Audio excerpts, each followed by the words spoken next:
ಏನು ಮಾತಾಡಬೇಕು ಗೊತ್ತಾಗ್ತಾ ಇಲ್ಲ.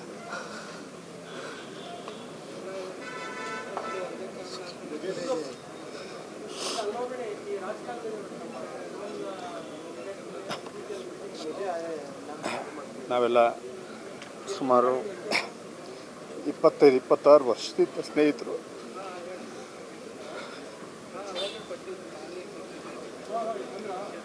ಇಂಡಸ್ಟ್ರಿಯಲ್ಲಿ ತುಂಬ ಸ್ಟ್ರಗಲ್ ಮಾಡಿದ್ವಿ. ಅದಕ್ಕೆಲ್ಲ ಒಂದು ಒಳ್ಳೆ ಫಲ ಸಿಕ್ಕಿದೆ ಅನ್ನುವಂಥ ಟೈಮಲ್ಲಿ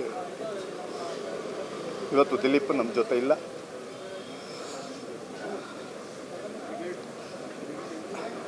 ಈಗ ನಾನು ಪ್ರೆಸೆಂಟ್ ಅವನ ಪ್ರಾಜೆಕ್ಟಲ್ಲಿ ವರ್ಕ್ ಮಾಡ್ತಾಯಿದ್ದೀನಿ. ಕಷ್ಟಪಟ್ಟು ಕಲಾವಿದನಾಗಿ, ನಿರ್ದೇಶಕನಾಗಿ, ನಿರ್ಮಾಪಕನಾಗಿ ಒಂದೊಂದೇ ಹಂತ ಮೇಲಕ್ಕೆ ಬಂದು ಒಂದು ಒಳ್ಳೆ ರೀತಿಯಲ್ಲಿ ಸೆಟ್ಲ್ ಆಗೋ ಟೈಮಲ್ಲಿ ಇಂಥ ಒಂದು ಆಘಾತ ಬಂದಿದೆ ಅಂದರೆ ನಿಜವಾಗಿಯೂ ತಡ್ಕೊಳಕ್ಕಾಗ್ತಾ ಇಲ್ಲ. ಒಬ್ಬ ನಿರ್ಮಾಪಕ ಆದ್ರೂ ಯಾವತ್ತೂ ನಿರ್ಮಾಪಕನ ಅವನು ಬಿಹೇವ್ ಮಾಡಿಲ್ಲ. ಅದೇ ಸ್ನೇಹ ಸೆಟ್ಟಿಗೆ ಬಂದರು ಅಷ್ಟೇ. ಯಾರು ನನ್ನ ನಿರ್ಮಾಪಕ ಅಂತ ಕರಿಬೇಡಿ, ನಾವೆಲ್ಲ ಸ್ನೇಹಿತರು. ಹಾಗೆ ಹೇಳೋನು ಹಾಗೆ ನಡೆಯೋನು. ಏನು ಮಾತಾಡೋಕೆ ಗೊತ್ತಾಗ್ತಾ ಇಲ್ಲ. ಅವನ ಆತ್ಮಕ್ಕೆ ಶಾಂತಿ ಸಿಗಲಿ. ಪಾಪ ಅವರ ಪತ್ನಿ ಮತ್ತು 2 ಹೆಣ್ಮಕ್ಳು, ಅವರಿಗೆ ಹೇಳೋ ಸುಲಭ, ಆ ದುಃಖನ ತಡೆಯೋ ಶಕ್ತಿನ ಕೊಡಲಿ ಅಂತ ಭಗವಂತರಲ್ಲಿ ಪ್ರಾರ್ಥಿಸ್ತೀನಿ.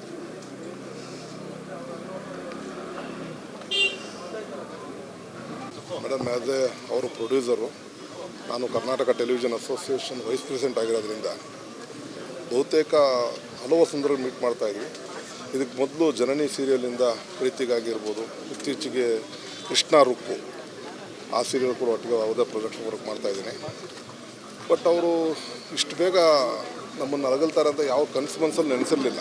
ಬೆಳಿಗ್ಗೆ ಮೆಸೇಜ್ ಬಂದ ತಕ್ಷಣ ಶಾಕ್ ಆಗೋಯ್ತು ನನಗೆ. ಇದೇನು ಫ್ರಾಂಕ್ ಮಾಡ್ತಾಯಿದ್ದಾರಾ ಅಥವಾ ಸುಮ್ಮನೆ ಏನಾದ್ರು ತಮಾಷೆಗೆ ಮಾಡ್ತಾಯಿದ್ದಾರಾ ಅಂತ. ಬಟ್ ಆಮೇಲೆ ಕನ್ಫರ್ಮ್ ಮಾಡ್ಕೊಂಡ್ಮೇಲೆ ಭಾಳ ದುಃಖ ಆಯಿತು. ಜೊತೆಗೆ ಅವರಂಥ ಒಬ್ಬ ಸ್ಫುರದ್ರೂಪಿ ನಟ, ಈಗಾಗಲೇ ನಾವು ಪುನೀತ್ ಅವ್ರನ್ನ ಕಳ್ಕೊಂಡು ಇನ್ನೂ ಆ ಒಂದು ಶಾಕಿಂದ ಆಚೆ ಬಂದಿಲ್ಲ. ಅಂಥದ್ರಲ್ಲಿ ಅದೇ ವಾರಿಗೆ ಇವ್ರು ಕಳ್ಕೊಂಡಿದ್ದು ನಿಜಕ್ಕೂ ಬಹಳ ದುಃಖ ಅನ್ನಿಸ್ತಾ ಇದೆ. ಜೊತೆಗೆ ಅವರು ಒಬ್ಬ ತುಂಬ ಸಿಸ್ಟಮ್ಯಾಟಿಕ್ ಮನುಷ್ಯ. ಪ್ರೊಡಕ್ಷನ್ಲಿರ್ಬೋದು, ಆ್ಯಕ್ಟಿಂಗಲ್ಲಿರ್ಬೋದು, ಆ್ಯಸ್ ಎ ಪ್ರೊಡ್ಯೂಸರು ತುಂಬ ಡಿಸಿಪ್ಲಿನಾಗಿ ಮೇಂಟೈನ್ ಮಾಡ್ತಾಯಿದ್ರು. ಅವರ ಪ್ರೊಡಕ್ಷನಲ್ಲಿ ಯಾವುದೋ ಒಂದು ರೀತಿಯ ಕಪ್ಪು ಚುಕ್ಕೆ ಇರಲಿಲ್ಲ. ಕಲಾವಿದರನ್ನ ಅಷ್ಟೇ ಗೌರವದಿಂದ ಕಾಣ್ತಾಯಿದ್ರು ಮತ್ತು ಟೈಮ್ಗೆ ಪೇಮೆಂಟ್ಸ್ ಎಲ್ಲ ಇದು ಮಾಡ್ತಾಯಿದ್ರು. ಬಟ್ ಅವರು ಕೂಡ ಒಂದು ಜಿಮ್ ಬಾಡಿ ಅವ್ರದ್ದು, ಅವರು ಅಥ್ಲೆಟ್ ಬಾಡಿ, ಅವರು ವರ್ಕೌಟ್ ಮಾಡ್ತಾಯಿದ್ರು, ಸ್ವಿಮ್ಮಿಂಗ್ ಮಾಡ್ತಾಯಿದ್ರು. ಇತ್ತೀಚೆಗೆ ನಡೆದಂಥ IPL ಇದು ನಮ್ಮ ಟೂರ್ನಮೆಂಟ್ಗಳಲ್ಲಿ ಭಾಗಿಯಾಗಿದ್ದರು. ಕ್ರಿಕೆಟು ಮತ್ತು ಬ್ಯಾಡ್ಮಿಂಟನ್ನೆಲ್ಲ ತುಂಬ ಸಿಸ್ಟಮ್ಯಾಟಿಕ್ ಮನುಷ್ಯ. ಬಟ್ ಯಾಕೆ ಇಷ್ಟು ಬೇಗ ದೇವರನ್ನು ಕಳ್ಕೊಂಡಿರೋದೇ ಭಾಳ ದುಃಖ ಆಗ್ತಾಯಿದೆ. ಬಟ್ ದೇವ್ರನ್ನ ದಯಾಮಯ ಅಂತೀವಿ ಅಂತ ನೋಡಿದಾಗ ದೇವರಿಗೆ ದಯೆ ಇಲ್ವೇನೋ ಅನ್ನಿಸೋ ಒಂದು ಭಾವನೆ ಮೂಡ್ತಾ ಇದೆ. ಅವರಿಗೆ ಮತ್ತು ಅವರ ಕುಟುಂಬದವರಿಗೆಲ್ಲ ಒಂದು ಶಕ್ತಿಯನ್ನು ಭರಿಸೋ ಶಕ್ತಿ ಕೊಡಲಿ ಅಂತ ಭಗವಂತನ ಪ್ರಾರ್ಥಿಸ್ತೀನಿ. ಇನ್ನೇನು ಜಾಸ್ತಿ ಹೇಳೋಕ್ಕಿಲ್ಲ ಮೇಡಮ್. ಅವರ ಒಂದು ಡಿಸಿಪ್ಲಿನ್ಗೆ ಒಂದು ಬೆಲೆ ಇಲ್ಲ ಅಂತ ಆಯ್ತು ಅಂತ ದುಃಖ ಆಗ್ತಾಯಿದೆ ಅಷ್ಟೇ. ಅವನಿಗೆ ಅದೃಷ್ಟ ಇಲ್ಲೂ ಕೈ ಕೊಡ್ತು. ಯಾಕೆಂತಂದರೆ ಪ್ರತಿಮಾ ನಟ, ಪ್ರಚಂಡ ನಟ. ನಾವೆಲ್ಲ ಒಟ್ಟಿಗೆ ಬಂದಿದ್ದು ಸೀರಿಯಲ್ಗೆ. ನಾನು, ಗಣೇಶ ಆ್ಯಂಡ್ ಆ ತಂಡ, ಆ ಟೈಮಲ್ಲಿ ಬಂದಂಥ ತಂಡ ಎಲ್ಲ ಒಟ್ಟಿಗೆ ಬಂದಂಥವ್ರು. ತುಂಬ ಚೆನ್ನಾಗಿ ಆ್ಯಕ್ಟ್ ಮಾಡುವ. ನಾವು ಬಯಸ್ಕೋತಿದ್ವಿ, ಅವನು ಹೊಗಳಿಸ್ಕೋತಿದ್ವಿ ಡೈರೆಕ್ಟರ್ಗಳ ಹತ್ರ. ಅಷ್ಟು ಅದ್ಭುತವಾದ ನಟ. ಯಾಕೆ ಅವನಿಗೆ ಅದೃಷ್ಟ ಇಲ್ಲೂ ಕೈ ಕೊಡ್ತು ಅಂತ ಹೇಳಿದೆ ಅಂತಂದರೆ, ಅವನಿಗೆ ಸೀರಿಯಲ್ ಮಾಡುವಾಗ ಸಿನಿಮಾ ಆಫರ್ ಬಂತು, ಅಲ್ಲೂ ಅವನಿಗೆ ಅದೃಷ್ಟ ಕೈ ಕೊಡ್ತು. ಮತ್ತೆ ವಾಪಸ್ ಸೀರಿಯಲ್ ಬಂದ, ಅಲ್ಲೂ ಅದೃಷ್ಟ ಕೈ ಕೊಡ್ತು ಅವನಿಗೆ. ಈಗ ತುಂಬ ಒಳ್ಳೆ ನಟಿಗೆ ಸರಿಯಾದ ಅವಕಾಶಗಳು ಸಿಗಲಿಲ್ಲ, ಸರಿಯಾಗಿ ಬಳಸ್ಕೊಳ್ಳಿಲ್ಲ ಅಂತ ನನಗೆ.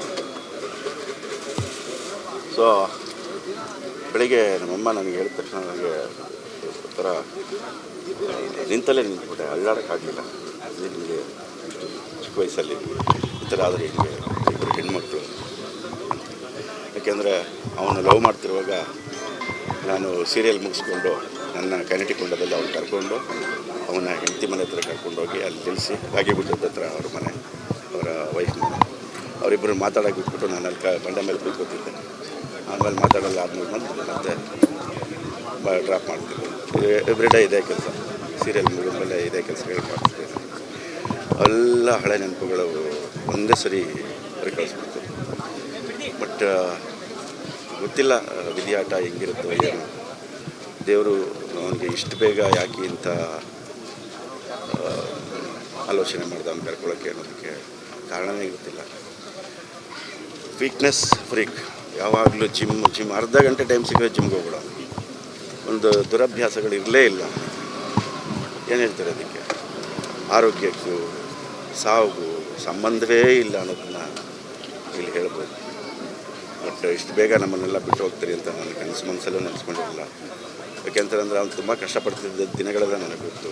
ಲವ್ ಮಾಡಿ ಮದುವೆ ಆಗಿ ಅವತ್ತೆಲ್ಲ ಕಷ್ಟಪಟ್ಟು ಎಲ್ಲೋದ್ರೂ ಅವನಿಗೆ ಅದೃಷ್ಟ ಕೈ ಕೊಡ್ತಾಯಿತ್ತು. ಕೊನೆಗೆ ಅವನಿಗೆ ಪ್ರೊಡಕ್ಷನ್ಗಿಳಿದ, ಟಿ ವಿ ಪ್ರೊಡಕ್ಷನ್ಗೆ. ಅಲ್ಲಿಂದ ಸ್ವಲ್ಪ ಚೆನ್ನಾಗಿ ಶುರುವಾದ. ಮಧ್ಯ ಕಷ್ಟದಲ್ಲಿ ಪಾಪ ಅವನು ಈ ಬ್ರ್ಯಾಂಡೆಡ್ ವಾಚ್ಗಳು, ಸೆಂಟ್ಗಳು ಇದನ್ನೆಲ್ಲ ಮಾರೋಕ್ಕೆ ಶುರು ಮಾಡಿಬಿಟ್ಟಿದ್ದ ಕಷ್ಟದ ಕಾಲದಲ್ಲಿ. ನನಗೆ ಹೇಳ್ತಿದ್ದೆ, ಅವ್ನು ಯಾರಿಗಾರು ಇದ್ದರೆ ಹೇಳು, ನಾನು ಹೇಳ್ತೀನಿ. ಅಷ್ಟೆಲ್ಲ ಕಷ್ಟ ಅನುಭವಿಸಿದ. ಬಟ್ ಅದು ಸುಖವಾಗಿರೋ ಟೈಮಲ್ಲಿ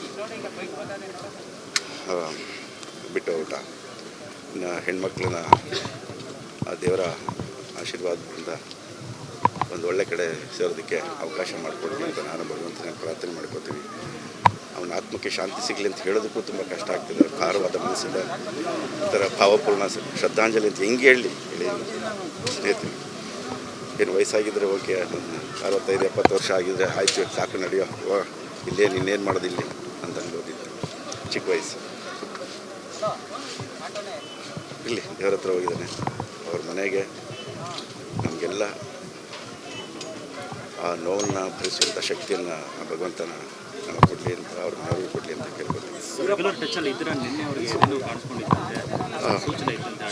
ಇಲ್ಲ, ನನಗೆ ಮೊನ್ನೆಯಿಂದ ಅವನಿಗೆ 2 ವೀಕ್ಸಿಂದ ಅಸಿಡಿಟಿಯಿಂದ ತುಂಬ ಬಳತಾ ಇದ್ದ ಅಂತ ಕೇಳ್ಪಟ್ಟೆ. ತುಂಬ ಅಸಿಡಿಟಿ ಅಂತ ಒದ್ದಾಡ್ತಾ ಇದ್ದ ಅಂತ. ಅದೇ ಎಲ್ಲ ಮಾಡ್ತಿದ್ದ ಅವನು, ಡಾಕ್ಟರ್ ಹತ್ರ ಹೋಗ್ತಿರ್ಲಿಲ್ಲ. ಅದೊಂದು ಅವನಿಗೆ ಏನೋ ತುಂಬ ನೆಗ್ಲೆಕ್ಟ್ ಮಾಡ್ತಿದ್ದ, ಡಾಕ್ಟರ್ ಹತ್ರ ಹೋಗ್ತಿರ್ಲಿಲ್ಲ ಆವಾಗಿಂದ. ಆಗಲೂ ಅಷ್ಟೇ. ಸೊ ಗೊತ್ತಿಲ್ಲ, ಈಗ ಅದನ್ನೆಲ್ಲ ಮಾತಾಡ್ತೀವಿ ನಾವು, ಅಯ್ಯೋ ಅದಿತ್ತಂತ ಇದಿತ್ತು, ಹೋಗ್ಬೇಕಾಯ್ತು, ತೋರಿಸ್ಕೋಬೇಕಾಯ್ತು ಅಂತ. ನಮ್ಮ ಕೈಲಿ ಹೇಳಬೇಕು ಗೊತ್ತಾಗ್ತದ. ನನ್ನ ದಿಲೀಪನ ಸ್ನೇಹ 25-30 ವರ್ಷದ ಹಳೇದು. ಅವಾಗ ಹೇಗಿದ್ನು 10 ಡೇಸ್ ಬ್ಯಾಕ್ ನಾವು ಮಾತಾಡಿದಾಗಲೂ ಹಾಗೇ ಇದ್ದ. ಒಂದೇನು ಅಂದರೆ ಅವ್ನ ಪ್ರಾಜೆಕ್ಟ್ಸಲ್ಲಿ ನಾವು ವರ್ಕ್ ಮಾಡೋಕ್ಕಾಗಲಿಲ್ಲ. ಮೊನ್ನೆ 15 ದಿನಕ್ಕೆ ಮುಂಚೆ ಫೋನ್ ಮಾಡಿದಾಗ ನಾವು ಬೇರೆ ಊರಲ್ಲಿದ್ದೆ, ಒಂದು ಗೆಸ್ಟ್ ಅಪಿಯರೆನ್ಸ್ ಇದೆ ಬನ್ನಿ ಇಂದ. ಆವಾಗಲೂ ಹೋಗೋಕ್ಕಾಗಲಿಲ್ಲ.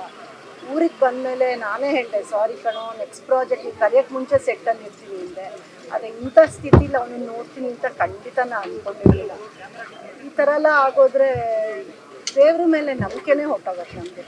ಇಂಥ ಒಳ್ಳೆಯ ಮನುಷ್ಯ, ಟ್ಯಾಲೆಂಟೆಡ್ಡು, ಎಲ್ಲರ ಜೊತೆಗೂ ಸಹಜೀವಿ, ಯಾರ ಜೊತೆಗೂ ದ್ವೇಷ ಮಾಡೋದು ನನ್ಗತ್ತವ್ರಿಗೂ ನೋಡಿಲ್ಲ. ಅಂಥವ್ರನ್ನೆಲ್ಲ ಯಾಕೆ ಇಷ್ಟು ಬೇಗ ಕರೆಸ್ಕೊತಾರೆ? ಏಜ್ ಆಯಿತು, ಅವನಿನ್ನೂ ಇದ್ದು ನಮ್ಮ ಇಂಡಸ್ಟ್ರಿನ ಬೆಳೆಸ್ಬೇಕಾಗಿತ್ತು. ಇಂಥವ್ರು ಬೇಕು, ಶಂಕರ್ನ ಇಂಥವ್ರೆಲ್ಲ ಬೇಕು ನಮಗೆ. ಅಂಥ ಟೈಮಲ್ಲಿ ಕರ್ಸ್ಕೊಂಡಿದ್ದು ಭಾಳ ಬೇಜಾರಾಗುತ್ತೆ ನಮಗೆ. ದಿಲೀಪನ್ ನೋಡೋಕ್ಕೂ ಆಗಲಿಲ್ಲ, ಅಷ್ಟು ದುಃಖ ಆಗುತ್ತೆ. ವಿದ್ಯಾ ಅವ್ರಿಗೆ ಧೈರ್ಯ ಕೊಡಿ, ಆ ಮಕ್ಳಿಗೆ ಧೈರ್ಯ ತೊಗೊಳ್ಳಿ. ನಾವೇನೇ ವಿದ್ಯು ಅಂತ ಹೇಳಿದ್ರು ದಿಲೀಪನ್ ಜಾಗ ನಾವು ತುಂಬಕ್ಕಾಗಲ್ಲ. ಅಷ್ಟೇ ನಾನು ಕೇಳ್ಕೊಳ್ಳೋದು ಅವ್ರಿಗೆ, ದಿಲೀಪನ್ನ ಆತ್ಮಕ್ಕೆ ಶಾಂತಿ ಸಿಗಲಿ. ಏನೂ ಇಲ್ಲಮ್ಮ, ನಾನು ಅಷ್ಟು ಇದಿಲ್ಲ. ಅವ್ನ ಪ್ರಾಜೆಕ್ಟ್ ಬಗ್ಗೆನೇ ಮಾತಾಡ್ತಾ ಇದ್ದಿದ್ದು. 1 ವರ್ಷದಿಂದ ಕರಿಮಣಿ ಮಾಡ್ಬೇಕಾದ್ರೆ ರೇಗ್ಸ್ ಹಾಕ್ಬಿಟ್ಟ, ಬನ್ನಿ ನಮ್ಮ ಪ್ರಾಜೆಕ್ಟ್ ಬನ್ನಿ, ತುಂಬ ರೇಗ್ಸ್ ಅವತ್ತು. ಅರ್ಧ ಗಂಟೆ ಮಾತಾಡಿದ್ದೀನಿ. ಆಮೇಲೆ ಮೊನ್ನೆ 10 ಡೇಸ್ ಬ್ಯಾಕ್ ಮಾತಾಡಿದ್ದೀನಿ ಪ್ರಾಜೆಕ್ಟ್ಗೆ, ಗೆಸ್ಟ್ ಅಪಿಯರೆನ್ಸ್ ಎಸ್ ನಾರಾಯಣ್ ಜೊತೆ ಅಂತೆಲ್ಲ ಹೇಳ್ದ. ಬಟ್ ನನಗೆ ಅದೃಷ್ಟ ಇಲ್ಲ ಅವ್ನ ಪ್ರಾಜೆಕ್ಟಲ್ಲಿ ಮಾಡೋಕ್ಕಷ್ಟೇ. ಏನು ಮಾಡಿ ನನಗೆ ಸುದ್ದಿ ಕೇಳಿ ತುಂಬ ಶಾಕ್ ಆಗೋಯ್ತು. ತುಂಬ ಒಳ್ಳೆ ಹುಡುಗ. ನಾನು ಇಷ್ಟು ವರ್ಷ 40-50 ವರ್ಷ ಸರ್ವಿಸ್ ಮಾಡಿದ್ರು ನನಗಿಂತ ಒಳ್ಳೆ ಹುಡುಗ ಸಿಕ್ಕಿರ್ಲಿಲ್ಲ. ಎಲ್ಲ ಕ್ಷೇತ್ರದಲ್ಲೂ ಒಳ್ಳೆ ಹೆಸರು ತಗೊಂಡಿದ್ದ ಒಳ್ಳೆ ಹುಡುಗ. ಅಪ್ಪ, ಇಷ್ಟು ಬೇಗ ದೇವ್ರು ಯಾಕೆ ಅವನಿಗೆ ಕರ್ಕೊಂಡ ಅಂತ ನನಗೆ ತುಂಬ ದುಃಖ ಆಗ್ತಾ ಇದೆ. ಅವ್ರ ಮನೆಯವ್ರಿಗೆ ದೇವರು ಸಹಿಸ್ಕೊಳ್ಳೋಕೆ ಶಕ್ತಿ ಕೊಡಲಿ ಅಂತ ಬೇಡ್ಕೊಳ್ತೀನಿ. ನನ್ನ ಅಪ್ಪನಿಗೆ ಮುಕ್ತಿ ಶಾಂತಿ ಎಲ್ಲ ದೊರಕಲಿ. ಇಷ್ಟು ಬೇಗ ಹೋಗ್ಬಾರ್ದಾಗಿತ್ತು. ವಯಸ್ಸಾದವರಿಗೆ ನಮಗೆ ಸಾವು ಬರ್ತಾ ಇಲ್ಲ. ಇಂಥ ಚಿಕ್ಕ ಮಕ್ಕಳಿಗೆ ಯಾಕಪ್ಪ ಕರ್ಕೊಂಡು ಹೋದೆ ಪರಮಾತ್ಮ. ಅವನಿಗೆ 4 ಜನ್ಮಕ್ಕಾಗೋಷ್ಟು ಎನರ್ಜಿ ಇತ್ತು ದಿಲೀಪ್ಗೆ. ಪ್ರತಿ ನಿಮಿಷ ಹೊಸ ಹೊಸ ಪ್ರಾಜೆಕ್ಟ್ ಬಗ್ಗೆ ಇದು ಮಾಡೋನು. ಅದೆಲ್ಲವನ್ನು ತುಂಬ ನಗುಮುಖದಿಂದಲೇ ಎಷ್ಟೇ ಕಷ್ಟ ಆಗಲಿ, ಇವತ್ತಿನ ಕಾಲದಲ್ಲಿ ಈ ಪ್ರೊಡಕ್ಷನ್ಗಳು ಅನ್ನೋದು ಭಾಳ ಟೆನ್ಷನ್ ತರೋವಂಥ ಇದಾಗಿದೆ. ಅಂತಹದ್ರಲ್ಲಿ 2-3 ಪ್ರೊಡಕ್ಷನ್ಗಳು ಮಾಡ್ತಾ ಇಷ್ಟು ಬೇಗ ಹೊರಟೋಗ್ತಾನೆ ಅಂತ ಅನ್ನಿಸ್ತಲೇ ಇರಲಿಲ್ಲ. ನನ್ನ ಮಳೆಬಿಲ್ಲು ಅಂತ ಒಂದು ತುಂಬ ಹಿಂದಿನ ಧಾರಾವಾಹಿಯಲ್ಲಿ ಮುಖ್ಯ ಪಾತ್ರ ಮಾಡಿದ್ದ. ಎಲ್ಲರನ್ನು ತುಂಬ ಆತ್ಮೀಯವಾಗಿ ನೋಡ್ತಾ ಇದ್ದ. ನಗುವಿಗೆ ಕೊರತೆಯೇ ಇರಲಿಲ್ಲ. ಇನ್ಯಾವತ್ತೂ ನಗದೇ ಇರೋ ಥರ ಇವತ್ತು ಮಲಗಿದ್ದಾನೆ. ಅವನ ಆತ್ಮಕ್ಕೆ ಶಾಂತಿ ಸಿಗಲಿ, ಅವ್ರ ಮನೆಯವ್ರಿಗೆ ಆ ದುಃಖ ಸಹಿಸ್ಕೊಳ್ಳೋ ಶಕ್ತಿ ಬರಲಿ. ಮತ್ತು ಕಲಾವಿದರಿಗೆಲ್ಲ ಇದೊಂದು ಈ ರಂಗಕ್ಕೆ ಒಂದು ದೊಡ್ಡ ನಷ್ಟ ಅಂತ. ದಿಲೀಪ್ ಅಷ್ಟೇ, ಒಬ್ಬರು ಡೈರೆಕ್ಟ್ರು, ಒಬ್ಬರು ಪ್ರೊಡ್ಯೂಸರು, ಒಬ್ಬರು ಕಲಾವಿದರು, ಒಬ್ಬರು ಅನ್ನದಾತರು. ಮಲಗಿರೋದು ಎಷ್ಟುದ್ದ? 6 ಅಡಿ 3 ಅಡಿ. ಆದರೆ ಅದೇ ದಿಲೀಪ್ ಸರಿಂದ 3000 ಕುಟುಂಬಗಳು ಬದುಕಿದೆ. ಎಷ್ಟೋ ಕುಟುಂಬಗಳು ಇವತ್ತು ಕಣ್ಣೀರು ಹಾಕ್ತಾವೆ. ಅಲ್ಲೆಲ್ಲ ನಿಂತ್ಕೊಂಡ್ರೆ ನಮ್ಮ ಕಲಾವಿದರು ಒಬ್ಬೊಬ್ಬರು ಒಂದೊಂದು ರೀತಿಯಲ್ಲಿ ಕಣ್ಣೀರು ಹಾಕ್ತಾ ಇದ್ದಾರೆ ಕುಟುಂಬಗಳು. ನಿಜವಾಗ್ಲೂ ಕಲಾವಿದರಿಗೆ ಸಾವಿಲ್ಲ. ತುಂಬ ನೋವಾಗುತ್ತೆ. ಬಟ್ ಅವ್ರ ಮನೆಯವ್ರು ಹೇಗೆ ತಡ್ಕೊಳ್ತಾರೆ ಅನ್ನೋದು ಗೊತ್ತಿಲ್ಲ. ಆ ನೋವು ತಡ್ಕೊಳ್ಳೋ ಅವ್ರ ಮನೆಗೆ ಶಕ್ತಿ ಕೊಡಲಿ. ಎಷ್ಟು ಕುಟುಂಬಗಳು ಅಂದರೆ ಅವರಿಂದ ಎಷ್ಟೋ ಕುಟುಂಬಗಳು ಇವತ್ತು ಬದುಕ್ತಾ ಇದೆ. ಇವತ್ತು ಆ ಕುಟುಂಬಗಳು ಮುಂದೆ ಹೇಗೆ ಅನ್ನೋದೊಂದು ಪ್ರಶ್ನೆ ಎಲ್ರಿಗೂ. ಒಂದು 3 ತಿಂಗಳಿಗೆ ಮುಂಚೆ ಸಿಕ್ಕಿದ್ದು. ನನ್ನ ವಿಡಿಯೋಸ್ ನೋಡಿದ್ದಾರೆ, ನಮ್ಮ ಆಶ್ರಮದ ವಿಡಿಯೋಸ್ ನೋಡಿದ್ದಾರೆ. ಅನ್ನದಾತರಿಗೆ ನಮಸ್ಕಾರ ಅಂದೆ. ಇಲ್ಲಮ್ಮ, ನೀನು ಅನ್ನದಾತೆ ಸರ್. ಹೇಗೆ ಅಷ್ಟು ಜನ ತಾಯಂದಿರಿಗೆ ಊಟ ಆಗ್ತಿದೆಯಲ್ಲ, ನೀನು ಅನ್ನದಾತೆ. ಅವರ ಪದಗಳಿದೆಯಲ್ಲ, ಆ ಮಾತು, ಆ ಸ್ವಭಾವ, ಒಬ್ರಿಗೆ ಮರ್ಯಾದೆ ಕೊಡೋದು, ಒಬ್ರಿಗೆ ರೆಸ್ಪೆಕ್ಟ್ ಕೊಡೋದು, ನಿಜವಾಗ್ಲೂ ಕಲಿಬೇಕು ಕಣ್ರಿ. ನಾವೆಲ್ಲ ಎಷ್ಟೋ ಜನ ನಮ್ಮಂಥವ್ರು ಕಲಿಬೇಕು ಇವರಿಂದ. ನೋಡಿ, ತುಂಬ ನೋವಾಯ್ತು. ಫಸ್ಟ್ ನೆನಪಾಗಿದ್ದೆ ಮಿಲನ. ಎಷ್ಟೋ ಜನ ಕುಟುಂಬ ಇವತ್ತು ಜೀ ಕನ್ನಡ, ಎಷ್ಟೋ ಕಲಾವಿದರು ಕುಟುಂಬ ಇವತ್ತು ಮನೆಯಲ್ಲಿ ಒಬ್ಬರನ್ನ ಕಳ್ಕೊಂಡು ಅಷ್ಟು ನೋವು ತಿಂತಾ ಇದ್ದಾರೆ. ಅವ್ರ ಕುಟುಂಬಕ್ಕೆ ಒಳ್ಳೆಯದಾಗಲಿ, ಅವ್ರ ಕುಟುಂಬಕ್ಕೆ ತಡ್ಕೊಳ್ಳೋ ಶಕ್ತಿ ಕೊಡಲಿ ಅಂತ ಕೇಳ್ಕೊತೀನಿ. ನಮಸ್ಕಾರ. ನಮ್ಗೆ ಬಂದಿದ್ದ ಮಾಹಿತಿ ಪ್ರಕಾರ ನಿನ್ನೆ ರಾತ್ರಿ ಒಂದು ಸಣ್ಣ ಡಿಸ್ಕಂಫರ್ಟ್ ಇತ್ತು ಅಂತ ಕೇಳ್ಪಟ್ಟೆ. ಸೊ ಡಿಸ್ಕಂಫರ್ಟು ಆಗಿದ್ಮೇಲೆ ಈ try to approach the doctor. ಬೆಳಗ್ಗೆ ಒಂದು ಅಪಾಯಿಂಟ್ಮೆಂಟು ಕೂಡ ತೊಗೊಂಡಿದ್ದಾರೆ. ಸೊ ನನಗೆ ಐ ಓನ್ ಹಾಸ್ಪಿಟಲ್, ನನಗೆ ಇರೋವಂಥ ಒಂದು ಎಜುಕೇಷನಲ್ಲಿ ಈಗ ECG ಮತ್ತು ಏನೇ ECG ಮಾಡಿದ್ರೂ ಇಮ್ಮಿಡಿಯೇಟಾಗಿ ಯಾವುದೇ ಆ ಥರ ಆತಂಕ ಇದ್ದರೂ you need to rush to the hospital ಅಥವಾ ಕ್ಲಿನಿಕ್ ಹತ್ರಕ್ಕೆ ಹೋಗಬೇಕಾಗತ್ತೆ. ಏನಾಗುತ್ತೆ, ನಾಳೆ ನೋಡೋಣ ಅಂತ ಅದನ್ನು ಮಾಡೋದಕ್ಕೆ ಆಗಲ್ಲ. ಹಾರ್ಟ್ ಅಟ್ಯಾಕ್ ಯಾವಾಗಲೂ ಒಂದು ಸೂಚನೆ ಕೊಡುತ್ತೆ. ECG is not a reference. ಇವಾಗೆಲ್ಲ ಟೆಕ್ನಾಲಜಿ ಮೊಬೈಲ್ನಲ್ಲೆಲ್ಲ ECGಗಳೆಲ್ಲ ಹಾಕ್ಕೊಂಡಿದ್ದೀವಿ, ಅದು ರೆಫರೆನ್ಸ್ ಅಲ್ಲ. ಇಮಿಡಿಯೇಟಾಗಿ ಎಲ್ಲೇ ಹೋದ್ರೂ ಒಂದು ಟ್ರೋಪೈ ಟೆಸ್ಟ್ ಅಂತ ಮಾಡ್ತಾರೆ. ಟ್ರೋಪೈ ಅಂತ ಟೆಸ್ಟ್ ಅಂತ ಮಾಡಿದಾಗ ಏನಂತ ಇರುತ್ತೆ ಅಂದರೆ, ಹಾರ್ಟ್ ಅಟ್ಯಾಕ್ ಆದಾಗ ಬಾಡಿನಲ್ಲಿ ಒಂದು ಎನ್ಸೈಮ್ಸ್ನ ರಿಲೀಸ್ ಮಾಡುತ್ತೆ. ಅದು ಕೌಂಟ್ ಒಂದು 18 ನಾರ್ಮಲ್ ಇರುತ್ತೆ, 1000ಗಳಿಗೂ ಗಟ್ಟಲೆ ಹೋಗುತ್ತೆ. ಅದ್ರ ತೀವ್ರತೆ ಏನು ಅಂತ ಗೊತ್ತಾಗುತ್ತೆ. ಪ್ರತಿಯೊಬ್ಬರಿಗೂ ನಾವು ಸ್ವಲ್ಪ ಎಜುಕೇಷನ್ ಅಂತ ಇರುವಂಥವ್ರು ಇದನ್ನು ಸ್ಪ್ರೆಡ್ ಮಾಡಬೇಕು. ನಾವು ಎಲ್ಲೇ ಆದ್ರೂ ಇದು 2 ಫಾಲ್ಸು ಪೇಯ್ನ್ಗಳು ಬರುತ್ತೆ. ಒಂದು ಆ್ಯಸಿಡ್ ರಿಫ್ಲೆಕ್ಸ್ ಆಗೋದ್ರಿಂದನೂ ಸೇಮ್ ಪೇಯ್ನ್ ಬರುತ್ತೆ, ಹಾರ್ಟ್ ಅಟ್ಯಾಕ್ ಆದಾಗಲೂ ಸೇಮ್ ಪೇಯ್ನ್ ಬರುತ್ತೆ. ಸೊ ಅದನ್ನು ನಾವು ಪರಿಗಣನೆಗೆ ತಗೊಳ್ಳದೇ ಇದ್ದರೆ ಪ್ರಾಬ್ಲಮ್ ಆಗುತ್ತೆ. ಪಕ್ಕದಲ್ಲಿರೋರ್ಗು ಒಂದು ಸೂಚನೆ ಕೊಡಬೇಕು. ಇದು ಪ್ರೆಸೆನ್ಸ್ ಆಫ್ ಮೈಂಡು. ಅದನ್ನು ಮಾಡಿದ್ರೆ ಎಷ್ಟೋ ಸಾವುಗಳನ್ನ ನಾವು ಕಂಟ್ರೋಲ್ ಮಾಡ್ಬೋದು. ಅದು ಹಾರ್ಟ್ ಅಟ್ಯಾಕ್ ಏಕಾಏಕಿ ಆಗಲ್ಲ, ಒಂದು ವಾರ್ನಿಂಗ್ ಕೊಡುತ್ತೆ. ಇವನ್ ಕೇಸ್ನಲ್ಲಿ ಈ ನೆಗ್ಲೆಕ್ಟೆಡೋ ಅಥವಾ ಅಲ್ಲಿ ಆ ಡಾಕ್ಟ್ರೂ ಕೇಳಿಸ್ಕೊಂಡು ಹೇಳಿರ್ಬೋದಿತ್ತು, ನಾವು ಗೊತ್ತಿಲ್ಲ. But it's most unfortunate. ಒಳ್ಳೆ ನಟ, ಒಳ್ಳೆ ನಿರ್ದೇಶಕ, ಈಸ್ ಅ ಗುಡ್ ಟೆಕ್ನಿಷಿಯನ್, ಒಳ್ಳೆ ಪ್ರೊಡ್ಯೂಸರು ಇವತ್ತು ಕಳ್ಕೊಂಡಿದ್ದೀವಿ. ಏನೋ 60-70 ಆಗೋಗ್ಬಿಟ್ಟಿದೆಯಪ್ಪ ಹೋಗ್ರಿ ಅಂತ, ಇನ್ನೂ 47 ವರ್ಷ. It's very very difficult. It's a big loss. Sir ಈಗ ಕಾರ್ಯದ್ದು ಎಲ್ಲಿ ಏನು ಅಂತ ಈ ಕಾರ್ಯದ್ದು ಇಲ್ಲಿ 1 ಗಂಟೆವರೆಗೂ ಇರ್ತಾರೆ. ಅದಾದ ನಂತರದಲ್ಲಿ 5 ಗಂಟೆಗೆ ರಾಮನಗರದಲ್ಲಿ ಹೃದಯ ತೋಟದಲ್ಲಿ ಅಂತ್ಯಕ್ರಿಯೆ ನಡೆಯುತ್ತೆ. ಪ್ರೆಸೆಂಟ್ ಬ್ರಹ್ಮಗಂಟು ಅನ್ನೋ ಸೀರಿಯಲಲ್ಲಿ ನಾನು ಆ್ಯಕ್ಟ್ ಮಾಡ್ತಾ ಇದ್ದೀನಿ ಈಗ. ಅವನ ಜೊತೆ ಅವ್ರ ಪ್ರೊಡಕ್ಷನಲ್ಲಿ. ಇದಕ್ಕೆ ಮುಂಚೆ ಹಿಟ್ಲರ್ ಕಲ್ಯಾಣದಲ್ಲಿ ಅವನೇ ಹೀರೋ, ನಾನು ಅವರತ್ತೆ ಕ್ಯಾರೆಕ್ಟರ್ ಮಾಡಿದ್ದೆ. ಈಗಲೂ ನಾನು ಅವನ ಅಳಿಯ ಅಂತಲೇ ಕರಿತಾ ಇದ್ದಿತ್ತು. ಏನೂ ತೊಂದರೆ ಇರಲಿಲ್ಲ ಅವನಿಗೆ, ಚೆನ್ನಾಗಿದ್ದ, ಯಾವ ಹೆಲ್ತ್ ಇಶ್ಯೂನೂ ಇರಲಿಲ್ಲ, ಏನೂ ಇರಲಿಲ್ಲ, ಚೆನ್ನಾಗೇ ಇದ್ದ ಅವನು. ಆಮೇಲೆ ಅದು ಇದು ತಿಂತಾ ಇದ್ದ ಅಂದರೆ ಅದು ಇಲ್ಲ, ಯಾವ ಬ್ಯಾಡ್ ಹ್ಯಾಬಿಟ್ಸೇ ಇಲ್ಲ ಅಂಥವನ್ನ ದೇವರು ಇಷ್ಟು ಬೇಗ ಕರ್ಕೊಂಡ ಅಂದರೆ ತುಂಬ ನೋವಾಗ್ತಿದೆ ಸರ್. ಆಲ್ ಇನ್ ಒನ್ ಅವನು ಬಂದು ಹೀರೋ ಆಗಿದ್ದ, ಪ್ರೊಡ್ಯೂಸರ್ ಆಗಿದ್ದ, ಡೈರೆಕ್ಟರ್ ಆಗಿದ್ದ, ಕಂಠದಾನ ಕಲಾವಿದ ಆಗಿದ್ದ. ಎಲ್ಲದರಲ್ಲೂ ಅವನು ಒಂದು ನಡೆಸ್ಕೊಂಡು ಒಂದು ದೊಡ್ಡ ಸಾಮ್ರಾಜ್ಯನ ಕಟ್ಕೊಂಡಿದ್ದ ಅವನು ಪ್ರೊಡಕ್ಷನ್. ಈಗ ದೊಡ್ಡ ಸಾಮ್ರಾಜ್ಯ ಕಟ್ಕೊಂಡು ಅದನ್ನು ನೋಡ್ಕೊಳ್ಳೋರು ಯಾರು ಇದ್ದಕ್ಕಿದ್ದಂಗೆ ಹಿಂಗೆ ಹೋಗ್ಬಿಟ್ರೆ ಅವನು. ತುಂಬ ನೋವಾಗ್ತಿದೆ. ಹಿಟ್ಲರ್ ಕಲ್ಯಾಣದಲ್ಲಿ ತುಂಬ ಒಳ್ಳೆ ಪಾತ್ರ ಕೊಟ್ಟಿದ್ದ ನನಗೆ, ತುಂಬ ಎಂಜಾಯ್ ಮಾಡ್ತಿದ್ದ ಅವನು. ನನ್ನ ಪಾತ್ರ ನೋಡಿ ಎಂಜಾಯ್ ಮಾಡ್ತಿದ್ದ, ಖುಷಿ ಪಡ್ತಿದ್ದ. ಮತ್ತು ಅದಾದಮೇಲೆ ಬ್ರಹ್ಮಗಂಟುನಲ್ಲಿ ನಾನು ಮಾಡಿದೆ. ರೀಸೆಂಟಾಗಿ ಅವನ ಹತ್ರ ಮಾತಾಡಿದ್ದು ಅಂದರೆ, ಫೋನ್ ಮಾಡಿದ್ದೆ, ನಮ್ಮ ಸೆಟ್ಟಿಗೆ ಬರ್ತಾಯಿಲ್ಲ ನೀನು ಬ್ರಹ್ಮಗಂಟು ಸೆಟ್ಟಿಗೆ ದಿಲೀಪ ಅಂತ. ರೀ ನೀವೆಲ್ಲ ಮಾಡ್ಕೊಂಡು ಹೋಗ್ತೀರಾ ಬಿಡ್ರಿ, ಚೆನ್ನಾಗಿ ಬರ್ತಾ ಇದೆಯಲ್ಲ, ಇನ್ನೇನು ನಾನು ಬರಲಿ ಅಂತ.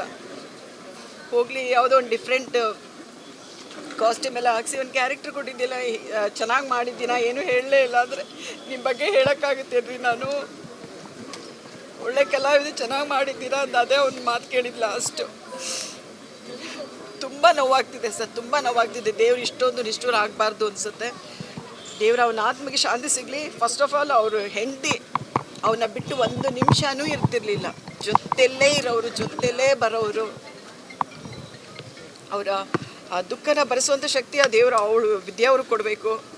ಅವನ ಜೊತೆಗೆ ಅರ್ಧಾಂಗಿಯಾಗಿ ಪ್ರೊಡಕ್ಷನಲ್ಲೂ ಎಲ್ಲನೂ ಕೆಲವೆಲ್ಲ ಅವರೇ ನೋಡ್ಕೊಳ್ತಾಯಿದ್ರು, ಕೆಲವೆಲ್ಲ ಏನೋ ನೋಡ್ತಿದ್ದ. ವರ್ಕ್ ಪ್ರೆಷರು ಇಲ್ಲ ಏನು ಅಂತ ಕರೆಕ್ಟಾಗಿ ಗೊತ್ತಿಲ್ಲ.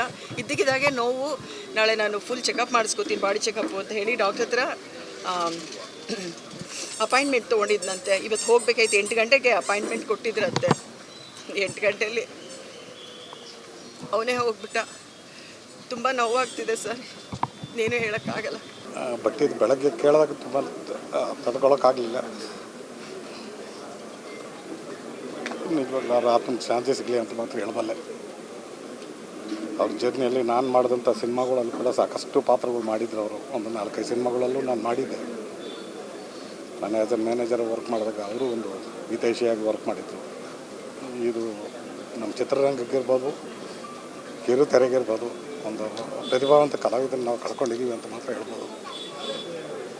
ಅವರ ಆತ್ಮಕ್ಕೆ, ಅವ್ರ ಮನೆಯವ್ರಿಗೆ ಎಲ್ಲರಿಗೊಂದು ಆ ದೇವ್ರ ಶಾಂತಿ ಕೊಡಲಿ ಅಂತ ಕೇಳ್ಕೊಳ್ತೀವಿ.